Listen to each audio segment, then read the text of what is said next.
အရွယ်ရှိတော့ကပစ္စည်းဥစ္စာကိုရအောင်မရှာလိုက်ခြင်းကြောင့်အရွယ်ကောင်းနေတဲ့အချိန်မှာကုသိုလ်တရားတွေ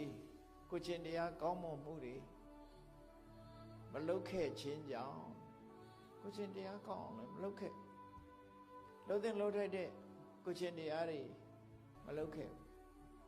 စီးပွားဥစ္စာလည်းမစုဆောင်ခဲ့ဘူးနှစ်ဖက်စလုံးဆုံးနေတယ်သူ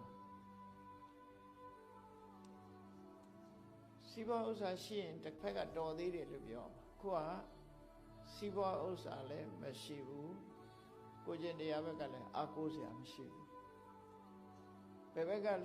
လှဲ့ကြည့်ဘာမှမရှိတော့သူ့မှာနှစ်ဖက်စလုံးဆုံးရှုံးနေတယ်အဲ့ဒီလိုအရွယ်ရှိတော့ကလုံးတဲ့လုံးထိုက်တာတွေမလုပ်လို့နှစ်ဖက်လုံးဆုံးရှုံးနေတဲ့ပုဂ္ဂိုလ်ရဲ့အခြေအနေဟာဘယ်လိုရှိတော့ဆိုဥပမာနဲ့ပြောစိဏကွန်စာဝစာယန္တိခိနမစ္စည်းဝပန္နတိဂျိုးကြငှက်ကြီးတွေဆိုတာမြင်မှုကောင်းမြင်မှုပါလိမ့်မယ်နော်ဂျိုးကြဆိုငှက်တွေခြေရန်ရှိရှိနှုတ်သီးရှိရှိငါးရှာပြီးတော့စားကြတယ်ဖြိုင်းနေလို့ကောင်းအဲ့ဒီမှာအိုင်ကိုအမိပြုတ်ပြီးတော့ဂျိုးကြတွေဟာသက်ရှင်ကြ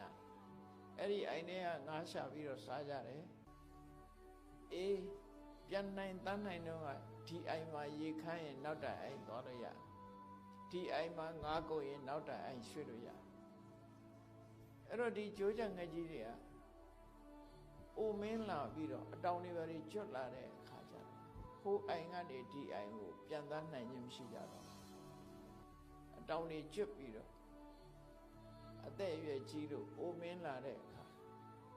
လူကလည်းအကောင်ကလည်းအိုမင်းလာတယ်သူကျက်စားနေတဲ့အိုင်ထဲကလည်းငါးတွေကုန်လာတယ်မိုးခေါင်ရေရှားလို့ရေအရဟံဆိုတာပါလေစိတ်ထဲမှာလောဘဒေါသမောဟလုံးဝကင်းကွာနေတဲ့သဘောလေးအပူမရှိလို့ငြိမ်အေးနေတယ်အရှုပ်တွေမရှိလို့ရှင်းနေတယ်ဆင်းရဲတာတွေမရှိလို့ချမ်းသာတယ်အဲ့ဒီအနေအထားလေးကိုအာရုံပြုနိုင်ဖို့လိုတယ်အဲ့ဒါကံကောင်းအောင်လုပ်နေတာအရဟံကိလေသာအပူကင်း၍ငြိမ်းတော်မူသောမြတ်စွာဘုရားအဲ့တော့အရဟံလို့ဆိုနေတာတဲ့ဘုံဘုံကတော့အဓိပ္ပာယ်လေးပါတွဲပြီးတော့ဆိုနိုင်ရင်ပို့ပြီးတော့သဘောကျတယ်အရဟံကိလေသာအပူကင်း၍ငြိမ်းအေးတော်မူသောမြတ်စွာဘုရားဒါဘာလို့တာတော့ကံကောင်းအောင်လုပ်တာကံစိတ်ဥဒုအာရအကြောင်းတရားတွေကိုကောင်းအောင်ပြင်နိုင်မှဘုံဘုံတို့ရခြင်းတဲ့အကျိုးရလဒ်ကောင်းတွေထွက်မှာတရားကိုမျက်ချင်မပြတ်နဲ့ဟုတ်လား